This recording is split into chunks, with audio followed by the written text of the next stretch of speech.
বিলাসীপাৰা চৰুৱা বাখৰাত ৰাজ্যৰ সৰ্ববৃহৎ উচ্ছেদ।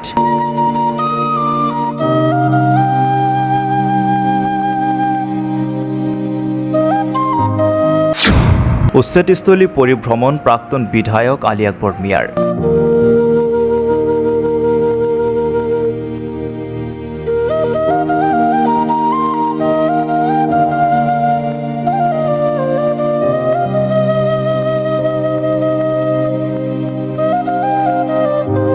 কোনোবাই যদি সপোনৰ ঘৰখন ভাঙিছে, আন কোনোবাই চকুলো টুকি টুকি গাড়ী ঘোঁৰাৰে উঠাই লৈ গৈছে ঘৰবাৰীৰ আচবাব পত্ৰ সা সৰঞ্জাম।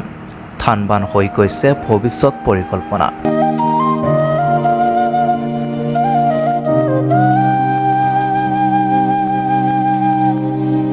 আজি উচ্ছেদিত পৰিয়ালৰ দুখত সমভাগী হ'বলৈ উক্ত উচ্ছেদস্থলীৰ ৰাইজৰ লগত লগ কৰে আৰু মত বিনিময় কৰে প্ৰাক্তন বিধায়ক আলী আকবৰ মিয়াই।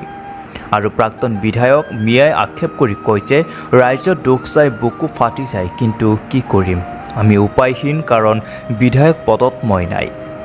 অন্ততঃ স্থানীয় বিধায়ক আৰু সাংসদ আহি ভুক্তভোগী ৰাইজৰ কাষত থিয় হ'ব লাগিছিল, কিয়নো ৰাইজেই প্ৰতিনিধি বনাইছে।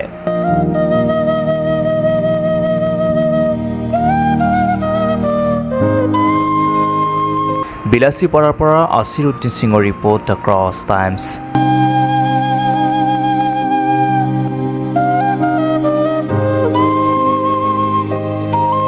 মই উপস্থিত হোৱা নাই, মই অহাও নাই। বিবেকৰ তাৰণাত আল্লাই মোক ইয়াত পঠাইছে। মানুহৰ খালি দুখৰ সমভাগী হ'বলৈ মই আহিছোঁ। এই ক্ষেত্ৰত মই কোনো মন্তব্য নিদিওঁ।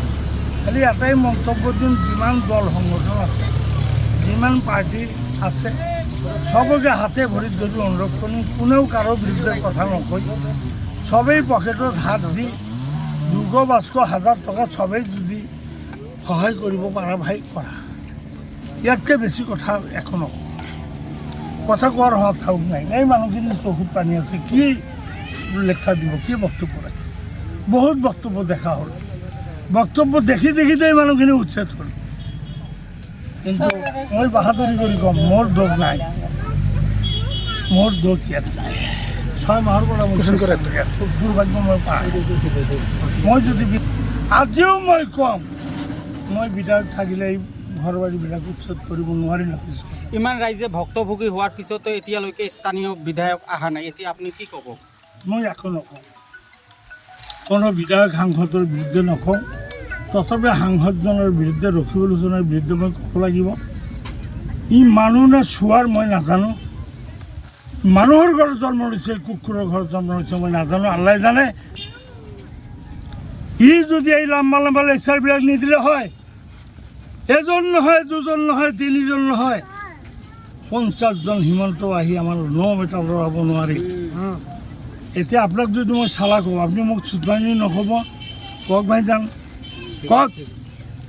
আৰু হিমন্ত বিশ্ব শৰ্মাই মানুহজন কিমান বেয়া মানুহ আপোনালোকে জানে নাই?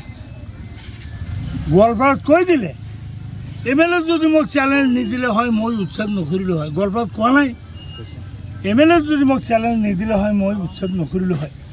আমাৰ ইয়াত আৰু ৰকিবুল আৰু বেছি চেলেঞ্জ দিলে। এজন নহয়, এনেকৈ হৈছে, এজন নহয়, 2জন নহয়, 3জন নহয়, 50জন হিমন্ত আমাৰ নম একো ৰ'ব নোৱাৰে।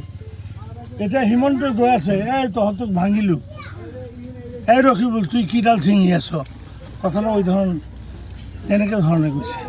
ৰকিক যদি আমি MP নবনালোঁ হয়, সেইকাৰণে মুৰব্বী মানুহসকলক মই অনুৰোধ কৰিছোঁ, নফল নামাজ পঢ়ি আল্লাহ তাত বিচাৰ দিয়ক ৰকিবুলৰ বিৰুদ্ধে। ৰকিবুলক যদি আজি আমি MP নবনালোঁ হয়, ৰকি যদি এই ফটা লেকচাৰটো নামানিলে হয়, আমাৰ উচ্ছেদ কিজানি আৰু 2-4 মাহ পিছত হ'ল। বেছি মই একো নকওঁ।